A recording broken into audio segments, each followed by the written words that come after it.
JEE के coaching centres Meerut, Noida और भोपाल में अचानक बंद हो गए। छात्रों और अभिभावकों से 4 से 6 लाख रुपए की फीस वसूलने के बाद संचालक 15 करोड़ से ज्यादा की रकम लेकर फरार हो गए। रोड टू सक्सेस का दावा करने वाले ये संस्थान छात्रों को बीच रास्ते में छोड़ गए। नाराज परिजन और स्टूडेंट एसएसपी ऑफिस और थानों में शिकायत दर्ज करा रहे, लेकिन संस्थान की तरफ से अभी तक कोई आधिकारिक बयान नहीं आया। तो देखिए, हजारों छात्रों और लाखों छात्रों का भविष्य अंधेरे में है, क्योंकि अचानक से फिरजी कोचिंग सेंटर्स कई जगहों पर बंद हो गए। बताया जा रहा है कि अचानक बंद होने की वजह से छात्रों और अभिभावकों से 4 से 6 लाख रुपए की फीस वसूलने के बाद ये बंद किया गया है। संचालक 15 करोड़ से ज्यादा की रकम लेकर फरार हो गया है। वहीं देखिए, रोड टू सक्सेस का दावा करने वाले ये संस्थान छात्रों को बीच रास्ते में छोड़ गए।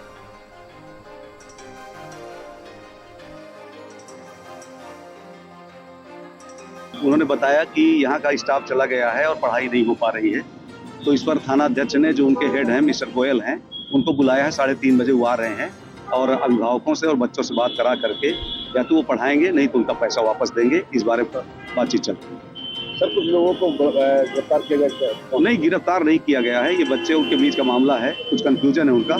तो मैंने बताया ना कि या तो वो क्लासेस चलाएंगे, नहीं तो फिर उनका पैसा रिफंड करेंगे।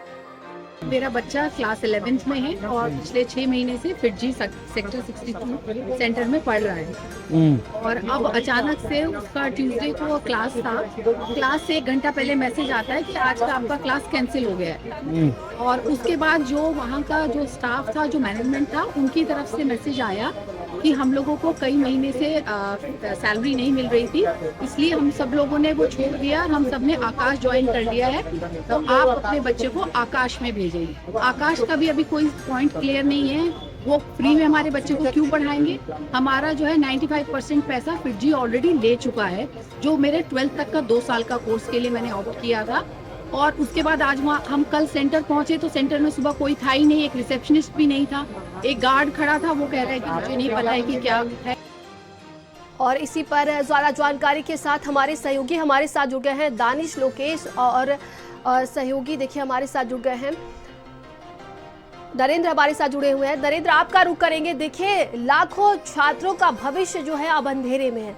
छात्रों के साथ साथ अभिभावक भी बेहद परेशान हो चुके हैं और अभी तक फिरजी की तरफ से कोई आधिकारिक बयान भी नहीं सामने आया।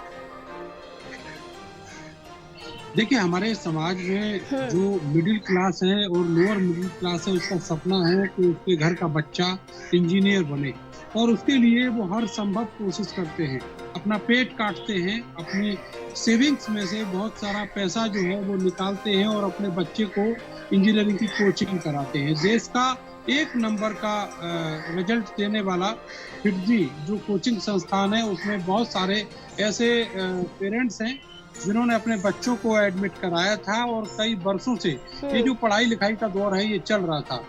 कोई क्लास 6 से अपनी बच्चे की तैयारी कराता है, कोई 8th से कराता है, कोई 9th से कराता है। इसी तरीके से ये दौर चलता है। 6 से 8 लाख रुपए तक का जो पेमेंट है वो इन संस्थानों को किया जाता है, लेकिन उसके बावजूद भी ऐसे विकट समस्या में ये पूरा समाज फंस गया है।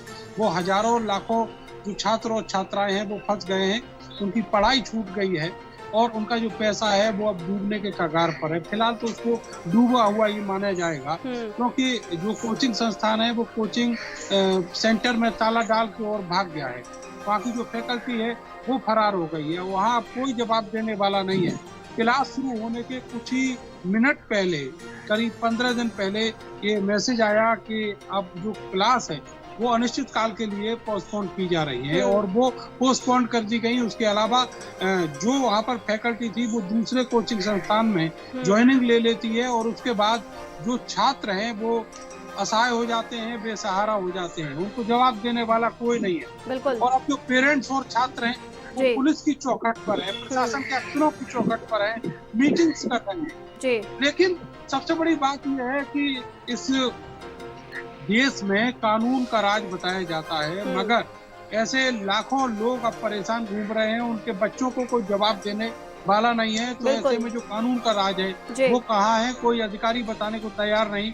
किसी भी अधिकारी से बात हो रही है तो वो यही कह रहा है कि आपका बिठा के और बातचीत का जो दौर है वो शुरू कराया जाएगा। लेकिन वो दौर कब शुरू होगा, और इसके साथ साथ जो सबसे बड़ा नुकसान है तो वो नुकसान है कि पिछले 10-15 साल से जो व्यक्ति अपने बच्चे की पढ़ाई लिखाई के लिए पैसा इकट्ठा कर रहा था वो उसकी जेब से चला गया। दूसरे, उसकी बच्चे की पढ़ाई जो थी वो अधर में छूट गई। जी बिल्कुल। जो दूसरे संस्थान है वो उस लेवल के नहीं है, जी नरेंद्र। लेकिन फिर भी वहाँ पर वो एक ऑप्शन के तौर पर उसको देख रहे हैं, मगर वहाँ पर वसूली बहुत ज्यादा है। जी बिल्कुल। तो ऐसे में उन और पेरेंट्स के हमारे लिए बहुत साथ बड़ी समस्या खड़ी हो गई। सहयोगी दानिश लगातार बने हुए हैं। दानिश, अब जो अभिभावक है वो बेहद परेशान हो चुके हैं, दर दर भटकने के लिए मजबूर है, शिकायतें दर्ज कराई जा रही हैं। ऐसे में प्रशासन की तरफ से क्या कुछ आगे की कार्रवाई की जा सकती है? किस तरीके से संचालकों का पता लगाया जाएगा?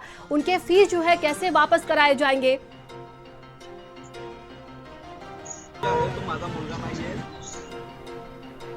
मिस्टर गोयल ही उसको संचालित कर रहे थे। पुलिस ने उनसे बातचीत की, हालांकि उसमें एफआईआर दर्ज नहीं हुई, क्योंकि यहाँ का जो कोचिंग इंस्टीट्यूट ये वगैरह यहाँ रजिस्ट्रेशन करा रखा था। अभी इस पर कोई एफआईआर दर्ज नहीं करी गई है, हालांकि शिकायतें दी गई हैं।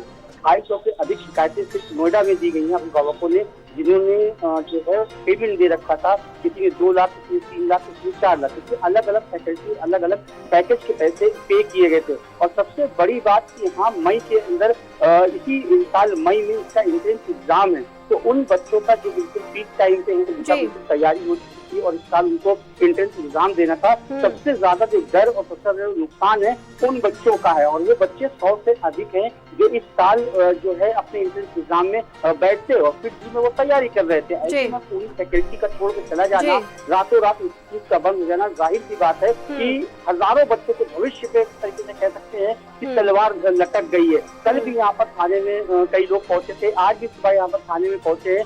डीसीपी का खुद बयान है कि हाँ, हम लगातार वार्ता कर रहे हैं, अगर वार्ता से बात नहीं बनी, पैसे वापस नहीं किए गए तो हम जो है मुकदमा दर्ज करेंगे। क्योंकि जो अभिभावक को उनसे ये कहा गया है कि आप सीधा आकाश इंस्टीट्यूट है वहाँ पर शिफ्ट हो जाइए, जबकि जो पैसा दिया गया है वो बिजली के नाम पे दिया गया है और आकाश इंस्टीट्यूट। ठीक है दानिश, आपके पास दोबारा वापस लौटेंगे। सहयोगी लोकेश हमारे साथ लगातार बने हुए हैं। लोकेश, देखिए ऐसे कोचिंग संस्थानों को देखा जाता है कि वो बड़े बड़े दावे और वादे करते हैं, फिर बड़ी बड़ी रकम भी लेते हैं, फीस भी लेते हैं, लेकिन क्या लगता है कि ऐसे कोचिंग्स के लिए एक सख्त कानून की जरूरत है क्या? देखिए बिल्कुल जरूरत है। मैं ये अपडेट दे दूं कि गाजियाबाद में इस मामले में करीब 10 दिन पहले स्थानीय कविनगर थाने में एक एफआईआर दर्ज की जा चुकी है, जो कि जिला विद्यालय निरीक्षक की तरफ से कराई गई है। मैं जिस राजनगर डिस्ट्रिक्ट सेंटर के फिटजी सेंटर पर खड़ा हूँ, दरअसल ये फिटजी सेंटर जो है ये कोचिंग इंस्टीट्यूट के तौर पर इस जगह पर रजिस्टर्ड ही नहीं है। और यहाँ पर स्थिति ये है कि एक काउंसलर केवल हैं और जो यहाँ पर टीचर्स थे उनकी स्ट्रेंथ करीब 50% डिक्रीज़ हो गई है। केवल 14 से 15 ऐसे पेरेंट्स हैं जो कि जो माफ़ कीजिएगा जो टीचर्स हैं वो केवल यहाँ पर क्लास कंडक्ट करा रहे हैं। इसके अलावा कई सारे ऐसे लोग हैं जो कि यहाँ पर लगातार आ रहे हैं उस दिन के बाद से। कुछ पेरेंट्स हमारे साथ हैं, हम इनसे पूछना चाहेंगे सर क्या कुछ रहा है आपके साथ में, और आप ये बताइए कि आप लोग फिटजी में आए हैं, क्या बच्चे के भविष्य को लेकर चिंतित हैं, कितने रुपए इन्वेस्ट करते हैं, लेकिन अभी कोई एश्योरेंस मिल रहा है या नहीं आप लोगों को? नहीं, कोई एश्योरेंस नहीं मिल रहा है, और जो यहाँ बैठे हुए लोग हैं इनको भी एश्योरेंस नहीं मिल रहा है। I don't know why the corporate is not giving any assurance. चाहे उनको चलाना हो तो बोलें कि हमको चलाना है, नहीं चलाना तो ये भी बोल दें कि हमें बंद करेंगे, हम रिफंड देंगे। आपको ये बात कब पता चली कि सेंटर बंद हो? 13 जनवरी को 13 जनवरी तक सब कुछ स्मूथ चल रहा था, बट 13 जनवरी के बाद कभी क्लासेस हो रही हैं, कभी नहीं हो रही हैं। अच्छा, आप लोग एक पेरेंट हैं, कंसर्न रहता है, लाखों रुपए यहाँ पर कोचिंग में लगाए जाते हैं, पेट काट कर बच्चों को पढ़ाया जाता है, लेकिन अब जब बच्चे का भविष्य अधर में हो तो क्या आप लोग क्या सोच रहे हैं, इस वक्त क्या चीज़ चल रही है दिमाग में? इस समय बच्चों को भी बहुत स्ट्रेस है और एज अ पेरेंट्स हम लोगों को बहुत ज़्यादा स्ट्रेस है। हम लोगों ने पूरे 3 साल की पेमेंट कर दी है। मेरे 2 बच्चे यहाँ पर पढ़ रहे हैं। मैंने पेमेंट किया? हमने करीब 8.25 लाख के करीब पेमेंट कर चुके हैं दोनों बच्चों की। उसमें से शायद 1.5 लाख रुपए बचा है, बाकी सारा पेमेंट हो चुका है दोनों बच्चों का।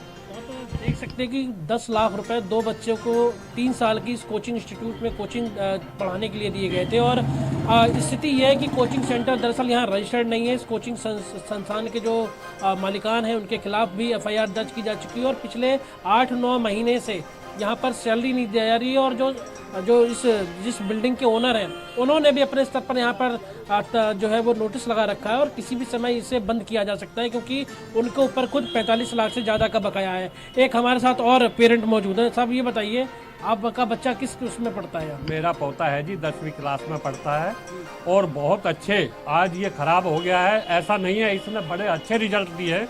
मेरा पोता अभी भी आंसुओं से रोता है कि वो किसी तरह से चालू हो जाए, लेकिन अफसोस ये पता नहीं किस कारणों से ये बंद हुआ है।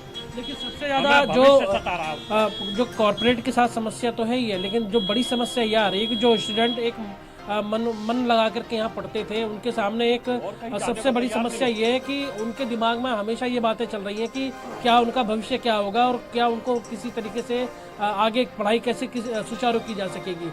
इंस्टीट्यूट के भीतर यह हाल है कि कोई कम्युनिकेशन किसी स्तर पर नहीं हो रहा। हमने खुद बात करने की कोशिश की, उन लोगों ने कैमरे पे आने से इनकार कर दिया। पिछले 5 से 6 महीने से यहाँ के टीचर्स को तनख्वाह नहीं मिल रही है। इस स्थिति ये है कि ये लोग यहाँ का रेंट पे नहीं कर पा रहे हैं, तो किसी भी समय ये तय है कि इस बिल्डिंग को सील करते हुए कोचिंग संस्थान को बंद किया जा सकता है। जी, आपका बहुत बहुत धन्यवाद लोकेश, दानिश और नरेंद्र।